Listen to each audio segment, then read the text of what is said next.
Introduction. I can't see that, but anyway. Introduction. I found the first two of Dull Knife's victims near Lookout, close to the Turkey Springs battlefield in Woods County, Oklahoma. Lookout, named long before Oklahoma became a state, is a gently upward sloping ridge marking the watershed between the Cimarron and Salt Fork of the Arkansas River. From Lookout, past the end of the Blacktop Road that leads directly north from the Camp Houston intersection, there is a Y in the road. If you want to go there, head west and follow the winding, narrow dirt road. After 15 minutes, look for a curious fenced object on the northern horizon. Driving toward the enclosure that has no gate, there appears above it a neat, well-maintained sign which reads Cowboy Cemetery. In the center of the small enclosure is a rough-hewn gyp rock, about 3 feet high. There are faint scratches that serve as lettering on the face of the rock. I copied each letter down, but when I reached the end, I could barely decipher it. It was partly phonetic and had been written in primitive cowboy English. Cowboys on a salt haul killed by Indians. I was shocked the first time I read it, but instantly I knew exactly who these two men were. Beneath my feet lay the final resting place of Reuben Bristow and Fred Clark, two young men who had traveled west to seek a summer of adventure as cowboys by working for Bristow's uncle, William Colkert. They were just flat unlucky, but their great adventure to the west gave them the distinction of being the first men killed by Dull Knife's warriors after the Cheyenne broke out of their reservation in Indian Territory. For 2 years, I had spent nearly every day searching the archives, hunting for evidence of the great chief's passage through this area. Here, in 1999, I found the first. I surmised that the Cheyenne may have left a long trail of victims to the north. Starting with this lonely grave on a high, grassy plain, I began tracking them. It took several years, but eventually I found 20 graves. Here and there, scattered in unlikely places over the prairie, the diligent tracker can still find where the dead rest. Among the faint markings of the old western cattle trail, a sharp-eyed observer can still spot the outline of a lonely grave in a canyon or see a bone-white marker on an isolated hillside. Burials, some of Indians and some of whites, stretch from northern Oklahoma across Kansas, up through Nebraska and through western Dakota. The last lie buried in barren ground around the Tongue River in Montana. Most graves are known. At least a dozen are local landmarks, but a few are unmarked, unrecorded locally, and nearly forgotten.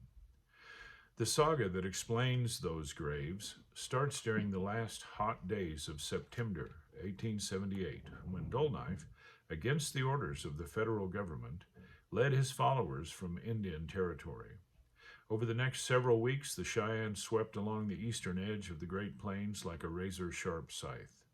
Following in their wake was the 4th Regiment of the U.S. Cavalry.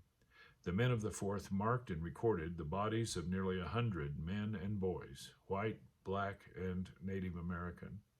The dead lay by themselves in the grass on a wide prairie, on isolated roads, or on hilltops. Some were found slumped over their tools and farm implements. One died in the doorway of a crude dugout. A few were killed as they slept, lying in their tent. They all had to die. In the Cheyenne's eyes, it was justified. Cowboys perished for their weapons and horses. Soldiers perished because they were a threat, and settlers perished because they were in the way. But many died for no good reason except that they were victims of a century of frustration. Not one white woman was killed, but a number were violently assaulted, and several of these were left physically and mentally wounded for life. Victorian-era settlers' wives and daughters did not suffer rape and humiliation without having their lives changed permanently for the worse. The Cheyenne who followed Dull Knife were desperate to get far away from Darlington Reservation and Indian Territory. They crossed into Kansas, knowing there was no turning back. The men and women all expected to be killed if the soldiers captured them, so they gave no mercy to those they encountered on the way north. The warriors, especially the younger braves, used every trick they knew in order to defeat the cattlemen and settlers. There were some within the large extended family that made up Dull Knife's band who sought revenge against all whites. Many older warriors carried deep mental wounds from at least 20 years of violent struggle. A few had witnessed and survived the most terrible attacks, such as the Colorado militia attack at Sand Creek or the Sapa bloodbath. But most of the horrible murders came at the hands of only a few wanton killers. And in spite of the young warriors' animosity toward settlers, Dull Knife, the old chief, and Little Wolf, the military captain of the band, wished no harm on the people they encountered. In every case where these chiefs were present and the warriors followed their orders, white settlers were left unharmed. Careful examination of the various records indicates that the older warriors with Dull Knife and Little Wolf actually avoided killing. There were 3 men and 1 woman who attacked and killed promiscuously, committing atrocities that inflamed the frontier settlers for decades against the Native Americans. The 3 men were Black Coyote and his brothers-in-law, Crazy Wolf and Whetstone. They, along with Black Coyote's wife, were full of rage. They proved to be dangerous even to other Cheyenne. It seems that they murdered every white man and boy and molested and tortured every white female unfortunate enough to cross their path. After fighting all the way north, the Cheyenne band split apart in Nebraska. Half of them joined together in northern Nebraska, and within a month, the Army captured them, along with Dull Knife. The soldiers took them to Fort Robinson, where they were locked inside an Army barracks. During their confinement, Army officers continually tried to convince the Cheyenne to return to the Indian Territory. Led by an angry spokesman named Wild Hog, the warriors and their wives flatly refused. In fact, Wild Hog argued fiercely against any compromise, disdaining any thought of returning to Darlington Reservation. Wild Hog and Dull Knife claimed the soldiers had promised them that they could return to the north.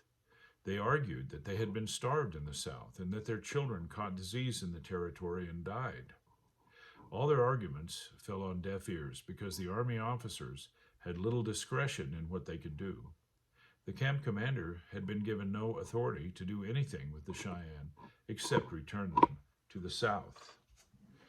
While the Army imprisoned Dull Knife, Wild Hog, and their families at Fort Robinson, stories began to circulate from Kansas of the devastation that the Cheyenne had left in their wake as they escaped north. The authorities from the Sapa and Beaver areas demanded action from the governor, who, in turn, pressured the state representatives in Washington. Criticized severely, the Federal Indian Bureau stepped up its demand that the Army force the Cheyenne to go south as soon as possible. In the meantime, the Kansas legislature passed resolutions that established 2 committees. One was to seek punishment of the Cheyenne directly. The other was to pay reparations to the settlers by persuading federal government to levy deductions against all future annuities promised to the Cheyenne. Because of the increasing political pressure, the young commander at Fort Robinson believed he needed to take action. Unfortunately, his actions aggravated the situation. He committed a series of atrocities against his captives, which ultimately forced Dull Knife's followers to fight or die. In the end, they attempted an impossible escape. Sadly, the final chapter of the history of the Fighting Cheyenne was written in frozen blood across the prairie west and north of Fort Robinson. The Army destroyed almost all of Dull Knife's band in a buffalo wallow near Warbonnet Creek in extreme northwestern Nebraska. In a display of courage born of utter desperation, 24 young men, young women, and a few children died fighting above the ice-covered bluffs near the fort.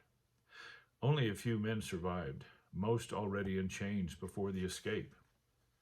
Of Dull Knife's followers, only 7 warriors, taken in chains, lived to stand trial in Dodge City, Kansas. Incredibly, the 65-year-old old man chief Dull Knife and his family survived the escape, the only family, it seems, that was so fortunate. He, his wife, and their children walked about 40 miles and were nearly frozen when they reached the sanctuary of the Lakota on the Pine Ridge Reservation on South Dakota. Because of their sacrifice and determination, the Plight of Dull Knife's band eventually won a sympathetic ear from the federal government. Even the Army was awed by their sacrifice. After a few years, the federal government offered all the Cheyenne a reservation in eastern Montana. Dull Knife died among the Sioux and was buried on the reservation near Wounded Knee Creek. In the pages that follow, I present to you the full story, as complete and accurate as I could write it. In so doing, I do not argue that the methods employed by the average warrior to obtain critical goods for their escape were not justified. My goal is merely to guide the reader along the trail and to show the humanity on both sides. It is my hope that I reveal to the reader the character of the people involved. So, prepare to meet cowboys, settlers, soldiers, and the Cheyenne from 1878. Like Mohammed going to the mountain, history scholars refer to the trek to the north as the Cheyenne's Hegira. End of chapter 1. In Dull Knife's Wake by Vernon R. Maddux and Albert G. Maddux. Read to you this day by their son and nephew, Mike Maddux.